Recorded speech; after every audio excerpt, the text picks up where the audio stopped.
Hola, buenas tardes y bienvenidos a Mincaricui, un programa de formación de la Escuela de Educación Superior Pedagógica Pucllay Sunchis, con el auspicio de LED y que busca que aportemos juntos a la construcción de una educación y de un país más justo para todos. Continuando con el ciclo que hemos llamado Navegando los Tiempos Nuevos, continuamos hoy con un invitado realmente de lujo. León Trachtenberg, sin duda, es un ilustre educador peruano. Él es analista de la educación en el país, pero también es un gestor educativo y que actualmente promueve un proyecto muy interesante con muchas expectativas también, que es el Colegio Aleph. León ha escrito, es autor de numerosos libros y artículos sobre educación y siempre es interesante su aporte a la pedagogía, a la discusión de la educación y además dándole un toque también vinculado al tema económico, que es muy interesante y que también me gustaría preguntarle al empezar esta entrevista. León, bienvenido a Mincaricui. Es un gusto, un honor tenerte aquí en el programa. Bueno, muchas gracias por la invitación. También para mí es un gusto interactuar con las personas que están interesadas en innovar en educación. Así que a la orden. Gracias. Y bueno, antes de empezar, quería, quería indagar un poquito, porque he estado leyendo un poco más sobre usted, León, y resulta que es ingeniero mecánico de formación, pero tiene una vida dedicada totalmente a la educación. ¿Nos puede contar cómo es que nace este interés por la educación? ¿Cómo es que se encuentran esos caminos? Bueno, en realidad yo estoy comprometido con la educación desde la educación secundaria, porque yo tenía mucha facilidad para aprender sobre todo matemáticas y ciencias y ayudaba a mis compañeros que tenían dificultades, básicamente desde tercero y secundaria. Nos reuníamos los sábados y yo les daba clases, por decirlo de alguna manera, y conociendo eso, el que era el director del colegio en ese momento me invitó a hacerme cargo de un curso extracurricular de matemáticas para alumnos avanzados que quisieran avanzar más, ¿no? Y fue bastante bueno, tuvo bastante éxito y entonces el año siguiente, ni bien egresé del colegio, me invitó a dar horas de matemáticas en el colegio a la par que yo hacía vida universitaria. Ahora, yo escogí ingeniería porque en realidad mis padres prácticamente me hicieron asumir de que dadas mis inclinaciones hacia las ciencias y la matemática, debiera ser ingeniero. Y entré a la uni, también a la católica, pero preferí a la uni. Y la verdad es que no me sentí muy cómodo, pero no tuve el respaldo de mis padres para cambiar de carrera. En ese momento estuve pensando en psicología, en filosofía, pero de alguna manera mis padres me empujaron a terminar ingeniería. Pero no, digamos, he sacado de la ingeniería una manera de pensar, digamos, como sistema, tratar de analizar los distintos factores que intervienen, un conocimiento de matemática y física avanzada que tiene que tener todo ingeniero y que me han servido después para mis clases, pero realmente no me sentí cómodo para ser ingeniero y entonces dediqué cada vez más horas a dar clases, primero clases particulares, después nuevamente clases en el colegio, y así me fui perfilando como un profesor, pero siempre sentía que tenía que estudiar más, entonces estudié Administración de la Educación en la Universidad de Lima, pero valgan verdades, me resultó demasiado fácil, y entonces tomé Administración de la Educación en la Universidad del Pacífico, que estaba dirigida a la formación de gerentes y ahí yo tomé la opción de recursos humanos. pero resulta de que no se inscribían el número mínimo de estudiantes para recursos humanos, entonces terminé haciendo marketing, porque era la especialidad más cercana, digamos, a la psicología, a la pedagogía, a la educación.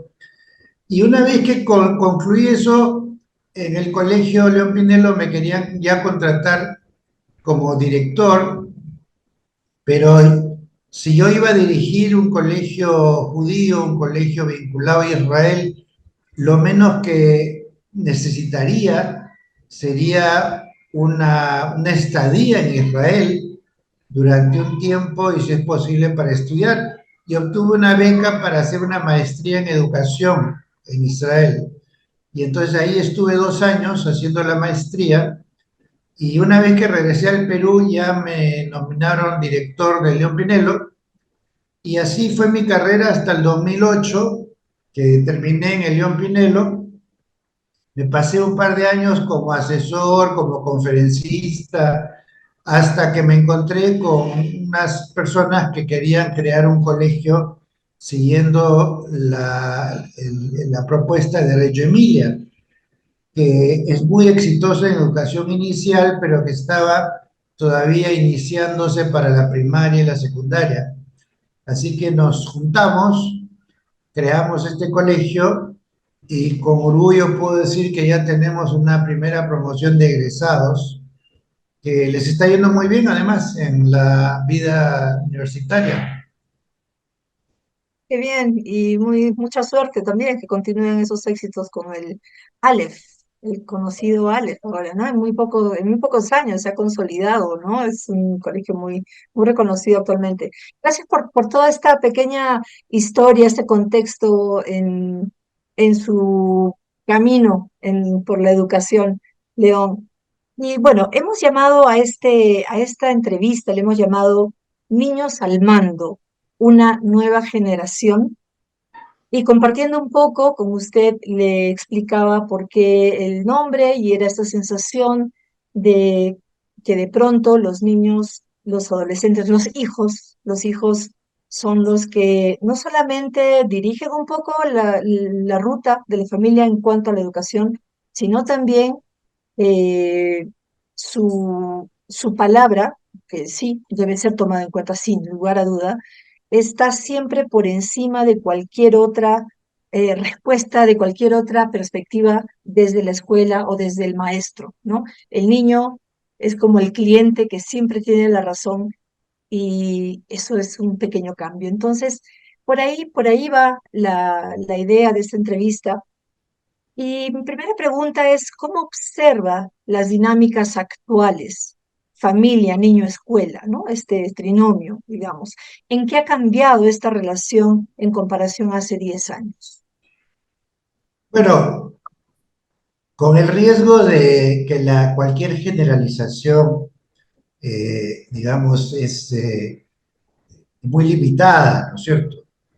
Pero si hubiera que hablar de tendencias, diría yo, de que los niños han adquirido más poder, sobre todo a partir de la introducción del mundo de la tecnología digital en la vida de las familias, la escuela, la vida económica, la vida política, la vida social, porque en ese campo los alumnos tienen más habilidades que los padres o los maestros. Esto va de la mano con una cultura de crianza que está planteando la centralidad del niño en los proyectos educativos. Claro que no la plantea en términos de que el niño sea superior a los padres o maestros, sino que el niño es el punto de partida, es el eje desde el cual se construyen las propuestas educativas y en el mejor de los casos los currículos, los sistemas de evaluación, porque para darle centralidad al niño, el niño tiene que tener voz, tiene que tener participación que es tomada en cuenta en serio, o sea, no esas consultas a los niños que después se van a la basura, sino de verdad los vuelven copartícipes de la organización y conducción escolar. Y además, en el caso de los profesores, obliga a que aprendan los códigos más usuales en la juventud, en los niños y adolescentes. En el caso de las zonas rurales donde hay adultos que son analfabetos, pero los hijos ya saben leer, escribir, manejar celulares, laptops, etcétera, el giro es más notable porque prácticamente los padres dependen de los hijos para infinidad de cosas. Entonces, y los hijos a su vez sienten que quedarse en el mundo cultural de los padres significa quitarse oportunidades de ir a la gran ciudad, digamos, a realizarse, ¿no es cierto? Entonces, en ese sentido, el centro de gravedad de la vida familiar ha pasado en buena medida a los hijos. Y lo mismo ocurre en los colegios, que cada vez más los alumnos son los que, digamos, van marcando la cancha. Ahora, la situación óptima obviamente es cuando padres e hijos reconocen mutuamente las posibilidades de cada uno de aportar a una vida familiar donde hay comunicación, donde hay transmisión de afecto. Lo mismo en la escuela, en la medida de que los vínculos profesores-alumnos sean fluidos, sean de mutua escucha, obviamente se van a beneficiar todos.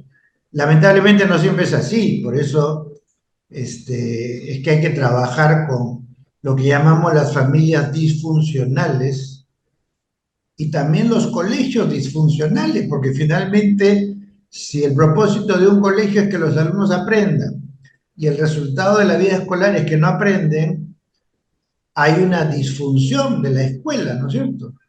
Que tiene que corregirse, pero que no se va a corregir en América Latina mientras sigamos encadenados a los modelos, digamos, que son establecidos principalmente por los economistas que manejan tanto el fondo, el Banco Mundial, la OECD, y finalmente también los ministerios de Economía de los países que tienen mucho más poder que los propios ministros de Educación.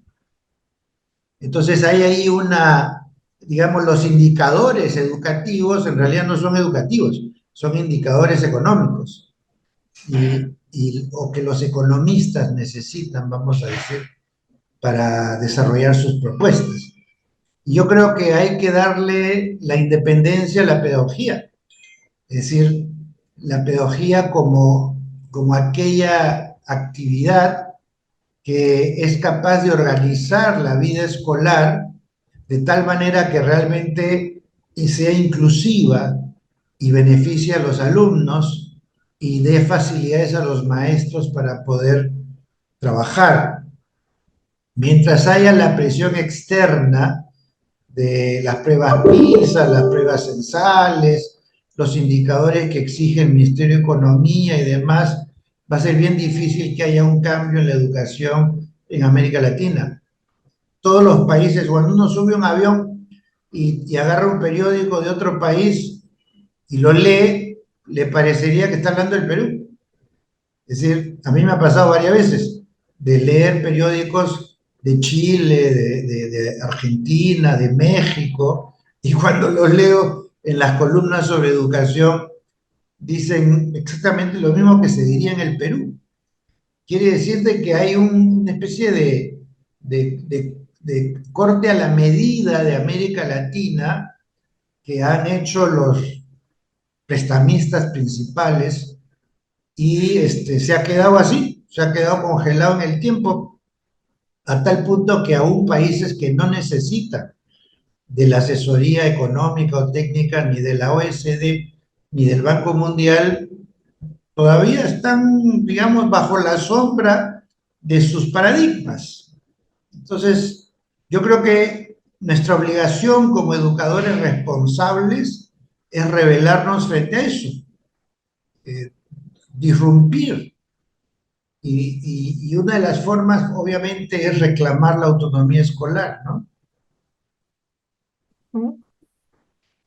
Entonces, a ver si le he entendido bien, León.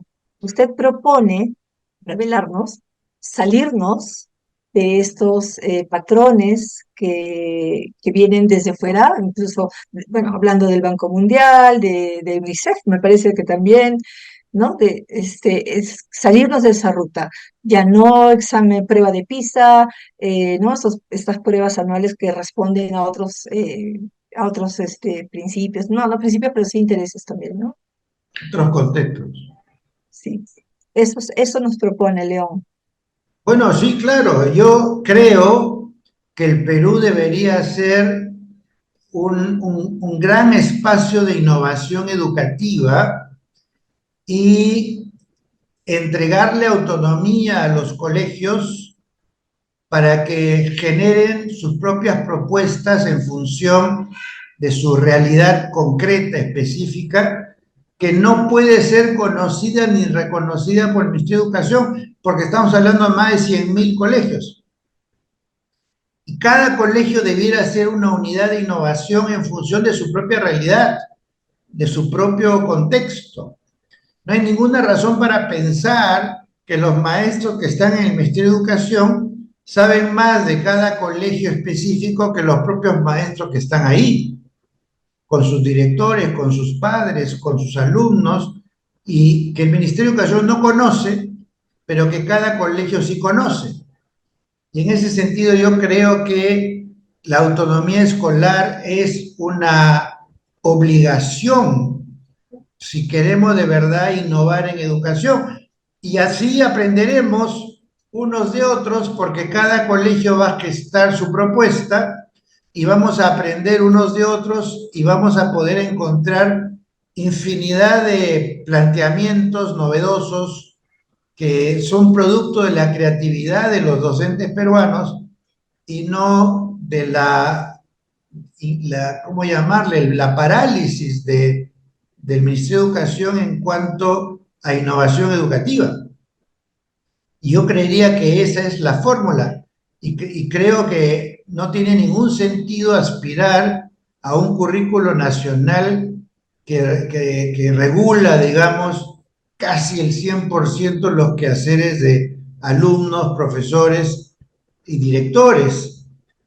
Yo creo que es perfectamente factible que haya un currículo nacional que cubra el 30% del currículo total, otro 30% para que cada localidad adecúe, digamos, el currículo a su realidad, y un 40% para electivos, para que los alumnos escojan qué cosa quieren estudiar a fondo, y para eso el Ministerio de Educación debería crear una plataforma con 200 o 300 cursos que están disponibles para que los alumnos escojan aquellos con los que se sienten más identificados. Ningún alumno va a tener éxito en la vida tratando digamos, de profesionalizar sus debilidades. Los alumnos van a tener éxito si enfocan sus fortalezas. Y entonces hay que darle oportunidad a los alumnos a que canalicen su pasión, su creatividad, su interés por aprender hacia aquellas áreas que a ellos les interesa y no aquellas que arbitrariamente el Ministerio de Educación ha planteado como las únicas a las que los alumnos pueden acceder. Y yo creo que eso es perfectamente factible, no implica un mayor costo, es más que nada un tema de convicciones, de un Ministerio de Educación que tenga convicciones de vanguardia, convicciones de innovación, convicciones de aliciente a la innovación de cada colegio, de cada instituto. Y cuando yo planteo esto, usualmente los funcionarios del ministerio y algunas otras personas dicen, oye, pero si tú le vas a dar autonomía, se van a aprovechar para que los directores pongan a sus amigos, en fin. Yo lo que digo siempre es, no podemos quitarle alas al que puede volar, porque hay algunos que no tienen alas o no pueden volar. El Ministerio de Educación puede prestarle atención a esos colegios que no despegan, pero aquellos colegios que pueden despegar por sí solos, ¿por qué le ponen freno? ¿Por qué obstaculizan su capacidad de innovar? Es absurdo. Pero en la medida de que se quiera tener un sistema educativo uniforme para todos por igual, desconociendo las diferencias, lo único que van a hacer es crear un gran espacio de mediocridad. Los últimos 50 años del Perú, el Perú no ha avanzado en nada en educación. Y entonces, ¿cómo van a avanzar porque sacan uno u otro norma o alguien inventa una nueva prueba para demostrar que los alumnos no aprenden con el mismo resultado que han tenido en todas las pruebas anteriores? ¿Para qué? Mm. Entonces, hay ahí una influencia del concepto norteamericano de qué significa aprender algo, ¿no es cierto? Que tiene que ser algo que puedes medir, comparar y evaluar en el cortísimo plazo, ¿no? Después de cada semana hay que tomar un examen, después de cada mes o mes y medio hay que tomar un examen más a fin de año, un examen para definir si los alumnos aprueban de año o no. Todos son exámenes, todos son indicadores y siempre, por supuesto, resultados insatisfactorios, tanto en Estados Unidos como en toda América Latina. No hay ningún país de América Latina que todas esas pruebas que toman salga con 50% o más de aprobados, ¿no es cierto? Entonces, estamos tomando pruebas solamente para constatar lo mal que estamos, pero no estamos haciendo nada para estar bien. El sistema educativo peruano, por ejemplo, tiene 2/3 de alumnos que no tienen logros satisfactorios en lectura, según las pruebas del ministerio, y 80% de alumnos que no tienen logros en matemáticas, también según el ministerio. Quiere decir que lo que el Perú hace bien es educar mal. Eso es lo que hacen bien, porque ese es el resultado de lo que están haciendo. Ahora, yo personalmente no soy amigo de esas pruebas, pero estoy hablando de la perspectiva de un funcionario del ministerio que cree en esas pruebas y constata todo el tiempo que el resultado es negativo y no hacen nada para corregirlo. Corregirlo no es un retoque en el currículo. Corregirlo es un replanteamiento a fondo de cómo se concibe a la escuela. Y yo creo que eso es lo que hay que hacer. Mm. Bueno, eh, León, usted ha estado, ha participado y participa a niveles muy altos, digamos, a niveles gubernamentales, incluso altos. Usted ha sido parte del Consejo Nacional de Educación por, si no me equivoco, más de una década, ¿verdad? Eh, ¿Cómo funciona ese nivel? O sea, ¿se discuten esos temas de la manera vanguardista en que los está viendo, que nos comparte ahora? Porque la verdad es que lo escucho, eh, sé de su procedencia, es decir, usted viene de una, vamos a llamarle sin ningún ánimo, por supuesto, de ser peyorativo, de una élite en la educación nacional. Y en este programa solemos entrevistar, hemos entrevistado a diversas escuelas alternativas, gente visionaria, eh, que plantea cambios drásticos, profundos desde sus propias escuelas, como que se vuelven antisistema, ¿no? Y no oculto que me sorprende escuchar un discurso prácticamente antisistema, sí, es un discurso antisistema educativo nacional. ¿Usted cree que sea posible hacer estos cambios, los cambios que necesita nuestra educación? Vuelvo, porque usted ha sido parte y está muy cerca de estos niveles de discusión. Bueno, primero quisiera decir de que con excepción del Consejo Nacional de Educación, nunca he sido parte del Ministerio de Educación o la dirección regional o lo que fuera, nunca acepté ninguna posición pública como ministro o algo así, porque en el Perú no ha habido presidentes, digamos, en la época en la que yo he estado activo, ¿no es cierto? No ha habido ningún presidente que de verdad apostara por la educación. Y un ministro de educación en un gobierno que no le interesa la educación más que para el discurso político, a mí no me interesa, digamos, ir a hacer algo a un lugar donde sé que no van a cambiar nada. El Consejo Nacional de Educación es una asamblea de 25 personas elegidas por el Ministerio de Educación para conformar ese consejo, eh, para que plantee, digamos, propuestas a futuro. Lamentablemente yo en el Consejo Nacional de Educación he sido siempre una voz minoritaria y éramos muy pocos los que, digamos, planteábamos este tipo de posturas porque la mayoría eran personas que creían en el sistema vigente y estaban muy enfocados en la coyuntura.